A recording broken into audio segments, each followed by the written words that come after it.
Hoje eu quero falar sobre os milagres de Eliseu, gente. Eliseu foi o sucessor do profeta Elias, que começa a contar a história já no livro de 1 Reis, né? E dá sequência no livro de 2 Reis. Quando Elias ascendeu aos céus, Eliseu pediu a porção dobrada do espírito de Elias. E esses milagres, gente, ele fez 13 milagres quando vivo e ainda depois de morto. Ele ainda realizou mais um milagre. Então, eu vou contar para você, ler aqui, esse site aqui que eu achei interessante, gente, contando a relação dos milagres de Eliseu. Eliseu, ele também cobriu os reinados de Acabe, Acasias, Jeorão, Jeú, Jeoacás e Joás. Então, quando... Vou abrir aqui para vocês. Lembra daquele rei mau que foi Acabe e sua mulher Jezabel? Então, quando Elias fugiu, né, lá para o Horebe, que Deus perguntou: o que está fazendo aí, Elias? Deus tinha outra missão para Elias. A outra missão incluía ungir Eliseu, que ia suceder ele. E ungir Jeú e Azael, que um ia ser rei de Israel e outro rei da Síria, para cumprir os juízos de Deus. E da mesma forma que Elias terminou cumprindo a missão de unção dos reis, também Eliseu também foi a mesma coisa. Eu quero ler para vocês a relação desses milagres, rapidamente contando aqui, porque tanta coisa, gente, não dá para contar em pouco tempo, mas quero falar para vocês aqui. Eliseu, quer dizer, ele foi quem mais realizou milagres. Depois de Jesus na Bíblia, Eliseu foi quem mais realizou milagres. Então, vamos ver aqui essa lista de milagres. Os milagres operados por Eliseu. Abriu o rio Jordão com a capa de Elias. Saneou a fonte das águas de Jericó. Lembra que ele jogou sal nas águas, que as águas tinham esterilidade nas águas. Ele amaldiçoou os 42 adolescentes malcriados. Logo no início, gente.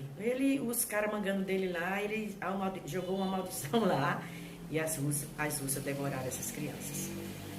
Tudo que o profeta dizia, rapaz, se cumpria. Providenciou água a 3 reis e seus exércitos, multiplicou o azeite da viúva de um dos filhos dos profetas. Lembra que Elias também fez esse milagre da multiplicação do azeite da viúva? Ressuscitou o filho da sunamita. Lembra que também Elias também ressuscitou o filho de uma viúva pobre de Sarepta de Sidom? Só que agora essa mulher é uma fazendeira, uma mulher rica.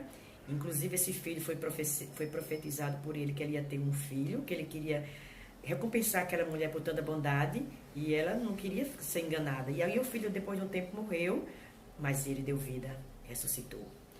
A multiplicação dos 20 pães para 100 homens. Lembra que Jesus também fez o milagre da multiplicação dos pães, mais de 5 mil pessoas, onde sobrou 12 cestos. Curou Naamã da lepra. Lembra o leproso Naamã, que era um oficial da Síria, e ele curou, e aí, gente, a lepra passou para Geazi se auxiliar. Eliseu estava preparado para substituir Elias, mas Geazi não estava preparado para substituir Eliseu. Quando ele viu a riqueza que o seu mestre, né, o seu profeta tinha dito que não queria, ele cobiçou e foi atrás do rei lá de Naamã e pediu a riqueza para ele, mas quando ele voltou, ele ficou leproso e nunca mais ele se recuperou. Ele fez flutuar um machado quando a pessoa estava fazendo uma obra muito importante, e a pessoa ficou lá desesperada porque o machado era emprestado, e ele lançou lá um pedaço de pau na água e o machado flutuou.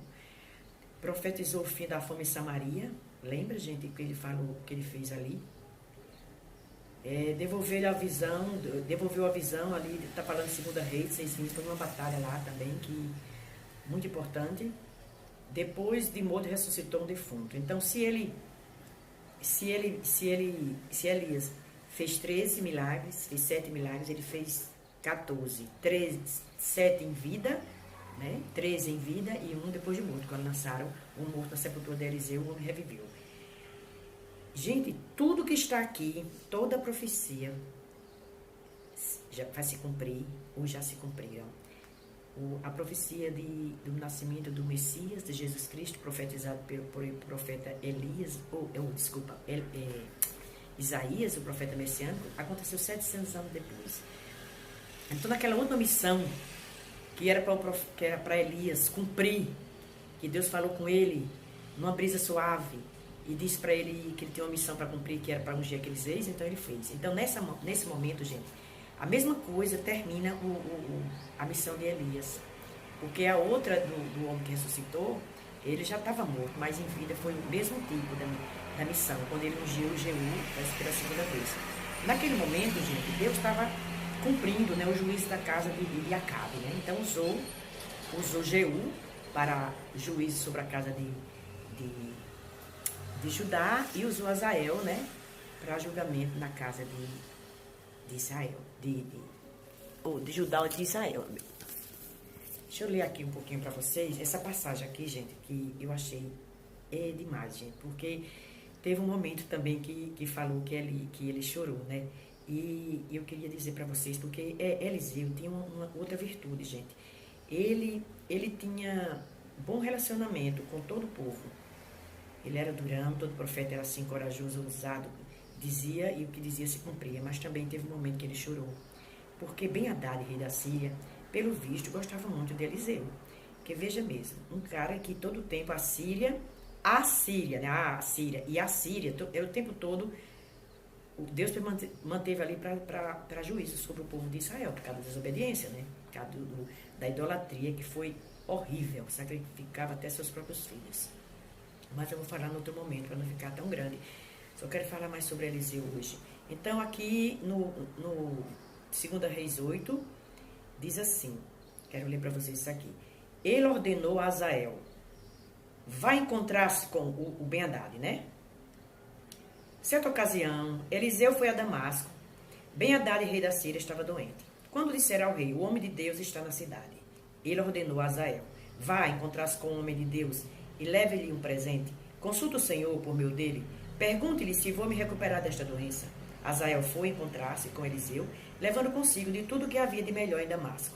Um presente carregado por 40 camelos. Veja que ali, não está dizendo que ele não recebeu o presente, mas lá de Naamã ele se recusou. E ali, a gente sabia que Geazi ia cair no pecado da cobiça.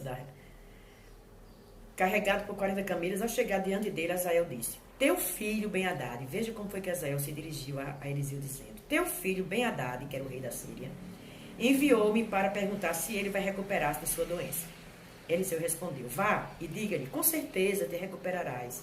No entanto, o Senhor me revelou que de fato ele vai morrer. Olha, gente, que triste. Eliseu ficou olhando fixamente para Azael. Pense, gente, encarou ali, cara a cara, face a face com Azael, sabendo tudo que Azael ia fazer. Se lembra lá do 1 Rei 19, quando Elias ungiu Azael e Jeú para governar Judá e Israel? Então o homem de Deus começou a chorar e perguntou a Azael, por que meu senhor está chorando? Ele respondeu, porque sei das coisas terríveis que você fará aos israelitas. Você incendiará suas fortalezas, matará seus jovens à espada, esmagará as crianças. É muito forte isso, gente. Esmagará as crianças, rasgará o ventre de suas mulheres grávidas. Azael disse, como poderia teu servo, que não passa de um cão, realizar algo assim? Respondeu Eliseu. O Senhor me mostrou que você se tornará rei da Síria. Então Azael saiu dali e voltou para seu senhor. Quando Ben-Hadad perguntou, o que Eliseu lhe disse? Azael respondeu, ele me falou que certamente recuperarás. Lembra que ele disse? Ele mentiu para ele. Porque ele sabia que ele ia morrer, mas ele preferiu que não falasse. Mas veja o que Azael fez. Mas no dia seguinte ele apanhou um cobertor, encharcou e com ele sufocou o rei de matá-lo. E assim Azael foi o seu sucessor. Então é isso, gente. As profecias se cumprem. Não importa o tempo, vai se cumprir tudo. E por que tudo isso aconteceu com o povo de Israel? Porque eram idólatras. E nunca mais haverá rei em Israel até que Jesus volte no final dos dias. É isso, gente. Tudo se cumprirá. Não vamos brincar com as coisas de Deus. Se arrependa dos seus pecados. A gente é pecador, a gente peca, a gente não anda no pecado, né? Mas a gente é falho. Então, o problema que você vai ver sempre na Bíblia é porque quando não há arrependimento, não tem salvação, gente. Se você pecar, confesse seus pecados ao Senhor, entregue sua vida para Jesus. Confesse, se arrependa, peça ao Espírito Santo para tratar com você, porque nenhum de nós é perfeito, mas se a gente tem que buscar essa santidade, sem santidade, ninguém verá a Deus. Eu sou imperfeito, mas o meu Deus é perfeito. E todas as vezes que eu caio, eu peço ao Senhor, me arrependo, eu clamo, eu choro. Eu choro mesmo diante de Deus. Eu sei, Senhor, às vezes é com palavras, com ato, com omissão, com ações, às vezes as nossas reações, ninguém pode dizer que não peca. Aquele que diz que não peca é mentiroso.